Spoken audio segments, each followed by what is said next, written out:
HBSC 12th political science का पूरा paper कहाँ से बनने वाला है, कौन कौन से क्वेश्चंस आएंगे, कौन कौन से टॉपिक से आएंगे, आज की वीडियो में तुम्हें पता चल जाएगा। आज की वीडियो अगर तुम लास्ट तक देख लेते हो तो पॉलिटिकल साइंस का पेपर आराम से फोड़ के आओगे, कोई दिक्कत नहीं है। 1 नंबर का पेपर होगा अब तक का, क्योंकि 2-3 दिन का एनालिसिस करके सारे इंपॉर्टेंट टॉपिक्स ढूंढ के ले आया हूँ। कोई PDF नहीं मिल रही इस वीडियो में स्क्रीन पे चलेगा सारा काम, तो स्क्रीन पे ध्यान रखना और इंपॉर्टेंट टॉपिक्स बताऊंगा, उनको सुन लेना, निशान लगा लेना, उनको याद कर लेना, उन्हीं से क्वेश्चंस आएंगे। कहोगे तो एक नेक्स्ट वीडियो जरूर बना सकता हूं, अगर ज़्यादा यहाँ पर टाइम रहा तो उसमें इंपॉर्टेंट क्वेश्चंस वगैरह की लिस्ट दे दूंगा, टॉपिक की लिस्ट दे दूंगा। लेकिन ये वीडियो ज़रूरी है देखनी, क्योंकि इसमें तुम्हें पैटर्न समझाऊंगा और लास्ट में इस वीडियो के सारे बता दूंगा कहाँ कहाँ से प्रश्न आ रहे हैं। पहला प्रश्न देखो, भारत में पहला आम चुनाव किस वर्ष हुआ था? पहला ही प्रश्न और पहले ही आम चुनाव। तो मैं तुम्हें लिख के देता हूं, ऐसे क्वेश्चन ही आएंगे।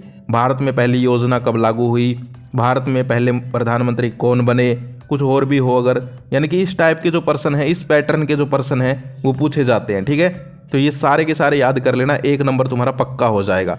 तो देखो इसका आंसर बताओ, इसका आंसर हो जाएगा डी, यानी कि कै व ख दोनों घ हो जाएगा। ठीक है, 1949 से 1951। इसके बाद हम आगे चलते हैं, ध्यान से समझ लेना भाई, मोस्ट इंपॉर्टेंट बातें बताऊंगा, टाइम वेस्ट बिल्कुल नहीं करने वाला, क्योंकि मेरे पास ही टाइम नहीं है। तुम्हारी इतनी रिक्वेस्ट आ रही थी, इसलिए पॉलिटिकल साइंस की कल 2 सालों के क्वेश्चन पेपरों को एनालिसिस किया, उसके बाद इस साल का पैटर्न समझा, फिर ये वीडियो बना रहा हूँ। तो ध्यान से समझो, वीडियो को लास्ट तक देख लो, तुम्हें खुद लगने लगेगा कि हाँ यार अब तो पेपर फोड़ के आएंगे, क्योंकि तुम्हें वो टॉपिक्स वो क्वेश्चन बता दूंगा जो पेपर में आने वाले हैं। अगला देखो, बॉम्बे प्लान कब बनाया गया था?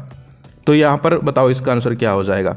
इसका भी जो है डी हो जाएगा। ठीक है, जनवरी 1949 में, सॉरी 44 में।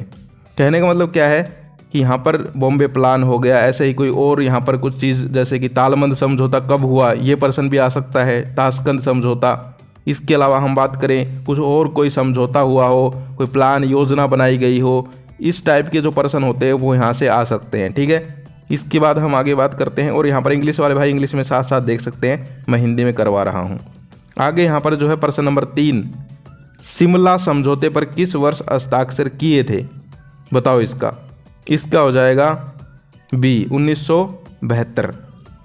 अब यहाँ पर इस टाइप के क्वेश्चन आ सकते हैं, शिमला समझौता क्या था, सॉरी मतलब कब बना था, इसके अलावा शिमला समझौता किसके बीच हुआ था, इसके अलावा ताशकंद सम्मेलन समझौता कब क्या हुआ, यानी कि इस टाइप के जो समझौते हो गए, सम्मेलन हो गए, इस टाइप के प्रश्न तुम्हारे आ सकते हैं। आगे हम बात करें तो आगे जो है प्रश्न नंबर 4 है, वो देखो, निम्नलिखित में से कौन सा वैश्वीकरण के मूल पहलू हैं? वैश्वीकरण, ये जो वर्ड तुम्हें यहाँ पर सुनाई दिया ना, ये तुम्हें सीधे तुम्हारे पेपर में 8 से 10 नंबर दिलाएगा, ये वैश्वीकरण। तो वैश्वीकरण का जो टॉपिक है उसको अच्छे से पढ़ लो, पूरे पेपर में 8 से 10 नंबर यहीं से आने वाले हैं। जब मैं एनालिसिस कर रहा था, सारे पेपरों में 8 से 10 नंबर का काम वैश्वीकरण से है। तुम्हारे भी पैटर्न जब मैंने समझा, सारा का सारा वैश्वीकरण जो है उसके क्वेश्चंस मोस्ट इंपॉर्टेंट है। कौन कौन से क्वेश्चंस है वो भी वीडियो के अंत तक आपको पता चल जाएंगे कि क्या पढ़ना है क्या नहीं पढ़ना। तो बताओ इसका क्या होगा? इसका हो जाएगा डी, उपरोक्त सभी। ठीक है, इसके बाद हम आगे बढ़ते हैं। आगे यहाँ पर इंग्लिश में बोलो तो ग्लोबलाइजेशन का टॉपिक। ठीक है, इंग्लिश वाले देख लेना भाई, ग्लोबलाइजेशन है, वैश्वीकरण पढ़ लेना, मोस्ट इंपॉर्टेंट है। मोहम्मद अली जिन्ना कौन थे? बताओ।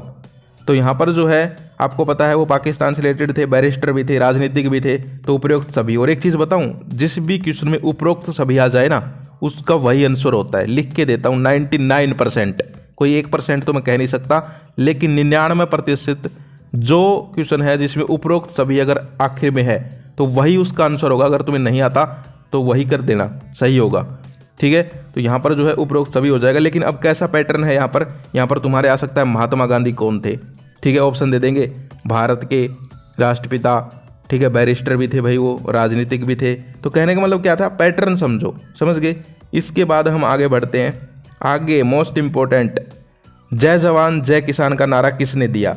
जितने भी नारे हैं, दिल्ली चलो, जय जवान जय किसान, कोई और नारा हो, तो सारे के सारे नारे याद कर लेने हैं जो तुम्हारी बुक्स में है, सिलेबस में है। मोस्ट इंपॉर्टेंट है, 1 नंबर पक्का है तुम्हारा। बताओ किसने दिया था, जल्दी बताओ। तो इसमें हो जाएगा लाल बहादुर शास्त्री, यानी कि ऑप्शन ए हो जाएगा। आगे हम चलें तो आगे यहाँ पर आप देख सकते हैं कौन सी सेना संरचना अभी भी मौजूद है? तो बताओ कौन सी है। तुमने सुना भी होगा इनमें ऑप्शंस में, अगर तुम ये समाचार वगैरह देखते रहते हो तो। अब देखो पॉलिटिकल साइंस तुमने ले रखी है तो मैं तुम्हें कुछ बताऊं जीवन के लिए अच्छी बात। एक तो अपने जितने भी ये समाचार आते हैं इनको देखा करो, ठीक है भाई, क्योंकि अगर तुमने पॉलिटिकल साइंस ले रखी है, अब ऐसे ही ले रखी है तो अलग बात है, लेकिन अगर आगे कुछ करना है तो रोज़ डेली न्यूज़ पढ़ा करो, ठीक है, अखबार पढ़ा करो, क्योंकि तुम्हारा फ्यूचर ही इस चीज़ में है। अगर आगे पॉलिटिकल साइंस में तो पॉलिटिक्स की न्यूज़ पढ़ा करो, ये चीज़ें किया करो। तो अब अगर तुमने सुना हुआ न्यूज़ों में भी चलता रहता है नाटो नाटो, ठीक है, गाने की बात नहीं कर रहा, समझौते की बात कर रहा हूँ, संरचना की बात कर रहा हूँ। तो इसमें बताओ क्या हो जाएगा? इसमें हो जाएगा ख, नाटो, ठीक है, यानी कि ऑप्शन बी हो जाएगा। इसके बाद हम आगे चलते हैं। आगे यहाँ पर छोटे क्वेश्चन आगे एक एक नंबर के देखो। अकाली दल जो है उसके यहाँ पर स्थापना किस वर्ष हुई थी, गठन किस वर्ष हुआ था? पंजाब के अंदर है अकाली दल, ये तो आपको पता होगा, तो 1920 में हुआ था।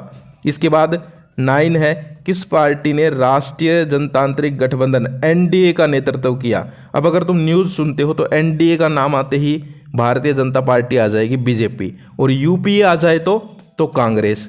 समझ गए? पेपर में यूपीए आ सकता है, यहाँ पर एनडीए है, पेपर में यूपीए आएगा तो फिर उसका आंसर क्या हो जाएगा? कांग्रेस हो जाएगा। समझ गए?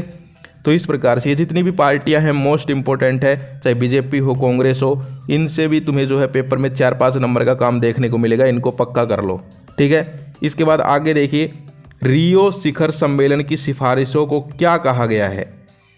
तो बताओ क्या कहा गया है? एजेंडा 21, एजेंडा 21 कहा गया है, ठीक है। आगे हम बात करें CIS का क्या अर्थ है? CIS का अर्थ बताओ। तो यहाँ पर राज्य राष्ट्रीय राष्ट्रमंडल खेल नहीं, राज्य राष्ट्रीय राष्ट्रमंडल, ठीक है, ये हो जाएगा। इसके बाद हम आगे बात करें निशस्त्रीकरण से क्या तात्पर्य है? यानी कि यहाँ पर निशस्त्रीकरण क्या होता है कि भाई किसी से या तो हम उसके हथियार छीन लें या फिर हथियार दे दें, तो इसको हम कहते हैं, ठीक है, ये प्रोसेस होती है। इसके बाद हम आगे बढ़ते हैं। आगे आप यहाँ पर देखना, दक्षिण एशिया मुक्त व्यापार क्षेत्र पर कब हस्ताक्षर किए गए थे? 13 का क्वेश्चन है, तो इसमें हो जाएगा 2004 में, ठीक है। इसके बाद है भारत ने अपना पहला परमाणु परीक्षण कब किया था? तो इसमें हो जाएगा 1974 में। इसके बाद हम आगे चलते हैं। आगे आपके फिल इन द ब्लैंक्स आ जाते हैं, और फिल इन द ब्लैंक्स देखिए ये भी मोस्ट इंपॉर्टेंट है। पहले आम चुनाव में दूसरी सबसे बड़ी लोकसभा सीट जीतने वाली पार्टी कौन सी थी? तो इसमें हो जाएगा भारतीय साम्यवादी दल। इसके बाद 16 है, दक्षिण एशियाई क्षेत्र में अर्थव्यवस्था के उदार बनाने वाला पहला देश, तो यह है श्रीलंका। इसके बाद 17 है, 31 अक्टूबर 1984 को प्रधानमंत्री खालिस्तान की हत्या कर दी गई, इंदिरा गांधी। आगे बढ़ते हैं। आगे यहाँ पर सोवियत संघ का एक प्रश्न है, देख सकते हो, सोवियत संघ भी मोस्ट इंपॉर्टेंट है भाई। सोवियत संघ का एक प्रश्न तुम्हें जरूर देखने को मिलेगा, ठीक है। तो सोवियत संघ जो है इसके बारे में अच्छे से पढ़ लेना। सोवियत संघ जो है यहाँ पर अभी ये इसका आंसर बताओ क्या होगा? कम्युनिस्ट पार्टी हो जाएगा।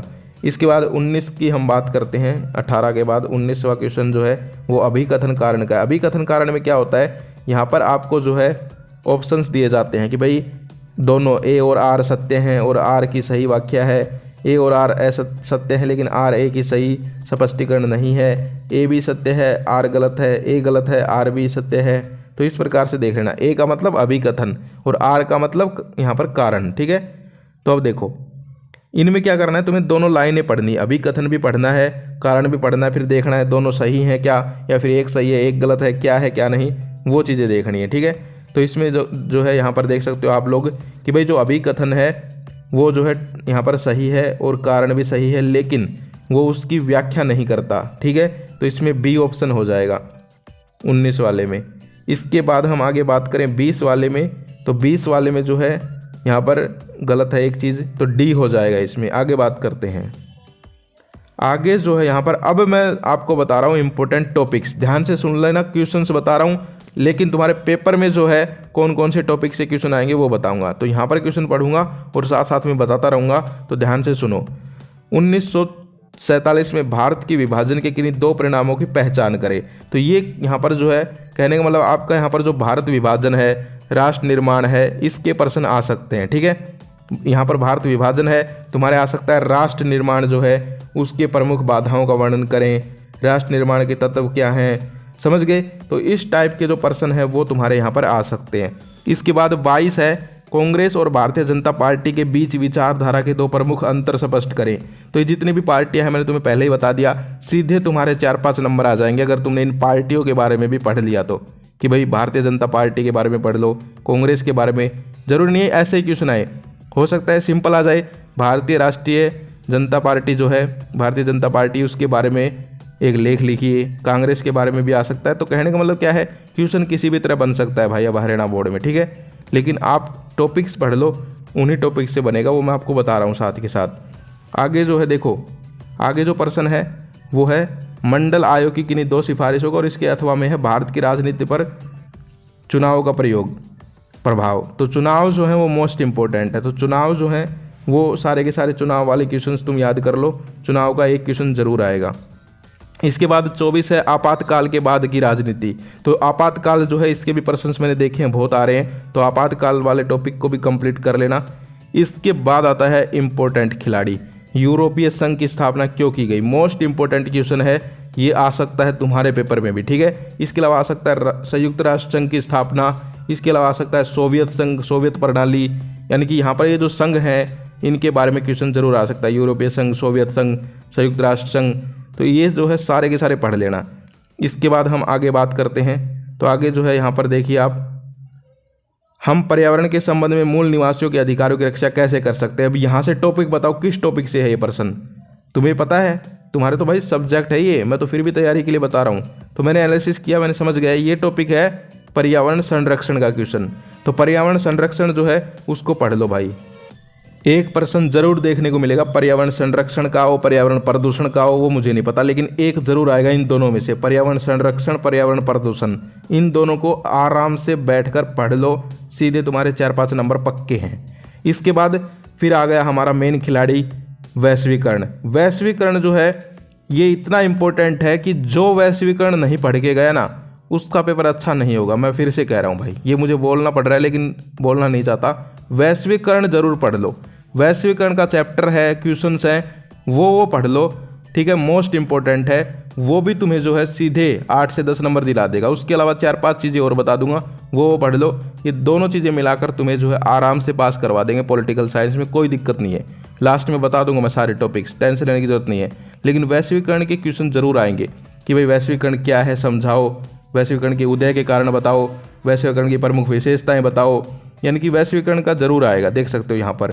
इसके बाद हम आगे बात करें, आगे क्वेश्चन देख सकते हो, राष्ट्र निर्माण का क्वेश्चन है। तो राष्ट्र निर्माण का मैंने आपको बताया, राष्ट्र निर्माण का प्रश्न आ सकता है, ठीक है।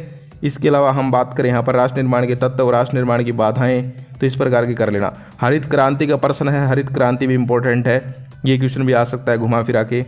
इसके बाद राजनीति में आयाराम गयाराम का क्या अर्थ है, यानी कि यहाँ पर क्वेश्चन आ गया भारतीय राजनीतिक पार्टियों से संबंधित, एक तरीके से देखें तो मेन टॉपिक समझा करो, ठीक है। इसके बाद हम आगे बात करें तो आगे यहाँ पर आप देख सकते हो सोवियत संघ का प्रश्न आ गया। सोवियत संघ मोस्ट इंपॉर्टेंट है, सोवियत प्रणाली, सोवियत संघ, इसका एक प्रश्न जरूर देखने को मिलेगा। इसके पतन के कारण क्या थे, इसके जो है उदय के कारण क्या थे, तो ये इंपॉर्टेंट है, इसको पढ़ लो। इसके बाद मानव सुरक्षा की अवधारणा, मानव सुरक्षा जो है ये टॉपिक भी छोटा सा टॉपिक है लेकिन मोस्ट इंपॉर्टेंट है, जरूर एक प्रश्न यहाँ से आ सकता है और तुम्हें 2 से 3 नंबर दिला सकता है। इसके बाद हम आगे बात करें तो आगे तुम्हारे बड़े प्रश्न आ जाते हैं। बड़े प्रश्न देखो, विदेश नीति का प्रश्न है, विदेश नीति जो है इसको पढ़ लो, विदेश नीति मोस्ट इंपॉर्टेंट है। ऊपर वाले में भी विदेश नीति और अथवा में भी विदेश नीति, तो विदेश नीति पढ़ लो। इसके अलावा पर्यावरण का टॉपिक का बड़ा प्रश्न आ सकता है, पर्यावरण संरक्षण, पर्यावरण प्रदूषण। इसके अलावा संयुक्त राष्ट्र संघ का बड़ा प्रश्न आ सकता है। तो मैं टॉपिक्स बता रहा हूँ, जो ध्यान से सुन रहा है वो पेपर फोड़ के आएगा। इसके बाद अलगाववाद के प्रश्न है, देख सकते हो। इसके बाद हम बात करते हैं यहाँ पर, ये देखो फिर से जो है मेन खिलाड़ी आ गए हैं, संयुक्त राष्ट्र संघ और नीचे। तो फ्रेंड्स अब यहाँ पर पूरा पेपर का एनालिसिस कर लिया। अब मैं आपको कुछ टॉपिक्स बता रहा हूँ, पूरा का पूरा पेपर आपका इन्हीं टॉपिक्स से होगा। ये एक तो ये सैंपल पेपर का हमने कर लिया, दूसरा मैंने भी अपनी तरफ से खुद किया है घर पे बैठ के एनालिसिस। तो यहाँ पर टॉपिक्स लिख लो जहाँ से पूरा का पूरा पेपर आने वाला है। जो यहाँ तक वीडियो को देख रहा है, लास्ट तक वीडियो को देख रहा है, उसको कुछ तो फायदा होना चाहिए। तो इनको लिख लो, जल्दी से मैं बता देता हूँ। सबसे पहले संयुक्त राष्ट्र संघ, इसके उद्देश्य पूछे जा सकते हैं, इसके सिद्धांत कि भाई 4 सिद्धांत बताओ, 2 सिद्धांत बताओ इसकी स्थापना के बारे में। दूसरा मानव सुरक्षा का प्रश्न आ सकता है। तीसरा सोवियत संघ, सोवियत प्रणाली का प्रश्न आ सकता है।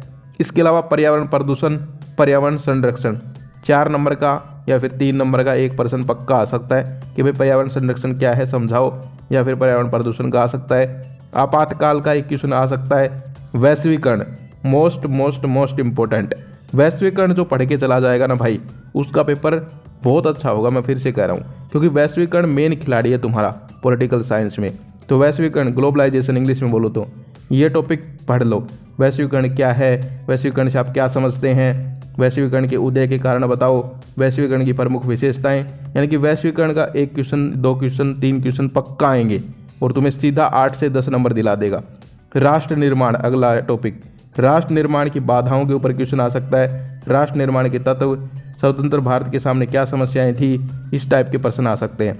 चुनाव और दल, यानी कि आपके चुनाव हैं उनका प्रश्न, या फिर जो दल हैं यानी कि पार्टियां हैं जैसे भारतीय जनता पार्टी, कांग्रेस पार्टी, इनके भी जो है 1-2 प्रश्न जरूर होंगे।